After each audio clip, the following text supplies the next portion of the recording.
questo nucleo, sulla nostra vocazione di figlia di Maria Ausiliatrice, si innesta una serie di articoli riguardanti i voti e questi articoli si inseriscono in quel nucleo che viene proprio chiamato inserite nel mistero di Cristo casto, povero e obbediente. Allora, le nostre riflessioni in questi prossimi piccoli video prenderanno in considerazione il voto di castità, il voto di povertà e il voto di obbedienza. Questi articoli comunque sono introdotti dall'articolo numero 11, su cui riflettiamo oggi, che gli fa un po' da fondamento. Lo leggiamo insieme. Con il vincolo dei voti, la figlia di Maria Ausiliatrice fa suo il genere di vita casta, povera, obbediente, che il Figlio di Dio ha scelto per sé e che la Vergine, sua madre, ha abbracciato con totale dedizione, rinnovando continuamente a Dio l'offerta della sua capacità di amare, il desiderio di possedere e della possibilità di regolare la propria esistenza, raggiunge la libertà interiore. In tal modo può meglio dedicarsi in comunione con le sorelle a rendere presente l'amore di Cristo stesso per i giovani. Un bellissimo articolo pieno di spunti per la nostra riflessione.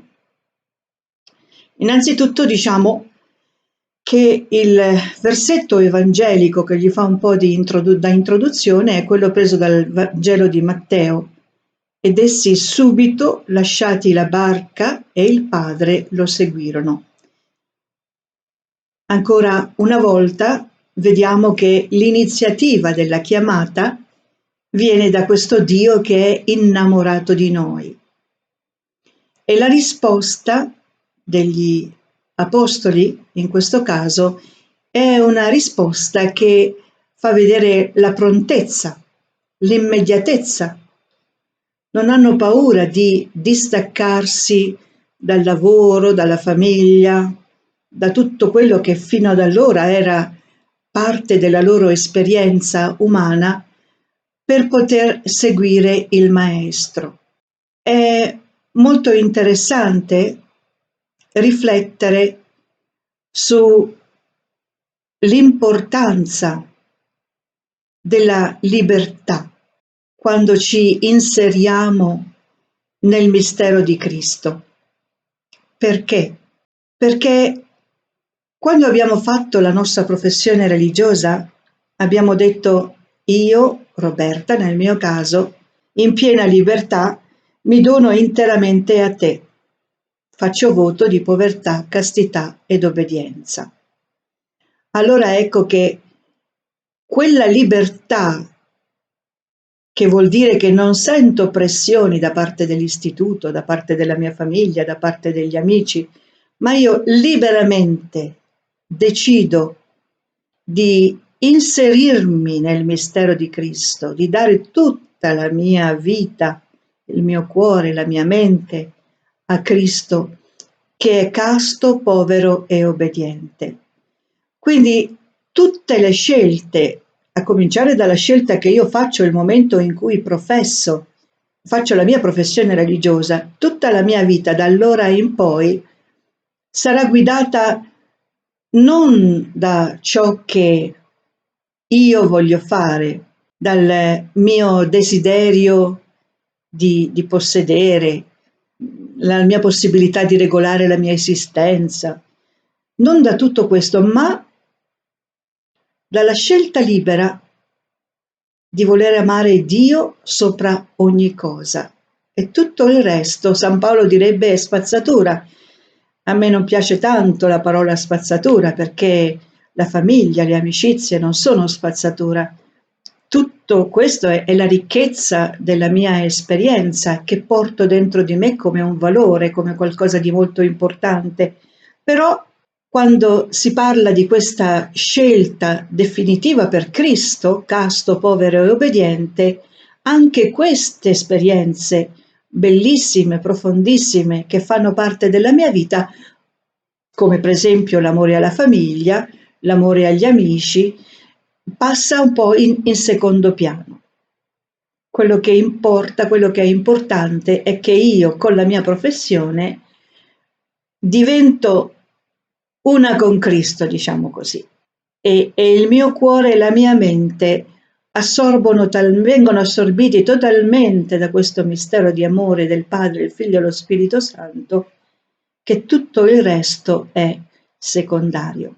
Madre Mazzarello diceva questa bellissima frase: fate con libertà tutto ciò che richiede la carità. Perché? Perché la carità, quando è vera, ha come caratteristica fondamentale quella del distacco.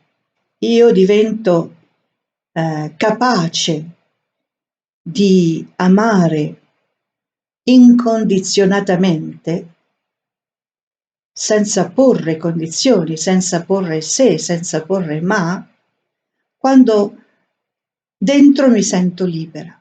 Per esempio, se io ho paura di perdere l'amicizia con una determinata sorella, per esempio, e per questa paura non la aiuto a crescere, quindi ci saranno momenti in cui dovrò affrontarla e dirle: guarda, hai fatto questo, ma forse non era la cosa più bella da fare. Per questa paura io non sono caritatevole, non le voglio veramente bene, non cerco il suo bene. Allora vedete che questa carità non è una carità vera, è siamo troppo condizionate, siamo troppo legati a questa esperienza di amicizia che non ci permette di essere libere e di amare incondizionatamente anche l'altra persona. Ci ricordiamo pur che la libertà non è fare quello che ci piace, quello che vogliamo. La vera libertà è quella che noi ci giochiamo quando riusciamo ad amare con il cuore di Dio, a pensare con il cuore di Dio, a vedere i giovani, a vedere le sorelle, così come lo vedrebbe Dio, e Dio è amore. Questa fa parte della nostra vocazione di figlia di Maria Ausiliatrice, vocazione religiosa. Siamo chiamate a inserirci nel mistero di Cristo casto, povero e obbediente, professando i voti di castità, povertà ed obbedienza, che poi mano a mano rifletteremo insieme, ma ricordandoci che io vivo dal giorno del mio battesimo e ancora più profondamente dal giorno della mia professione religiosa, in questo mistero di amore tra il Padre, il Figlio e lo Spirito Santo che mi avvolge tutta e che mi chiede costantemente di rinnovarsi. E il rinnovamento della mia vita in questo abbraccio di amore tra il Padre, il Figlio e lo Spirito Santo avviene anche tutte le volte in cui io posso domandare a me stessa: ma sono libera?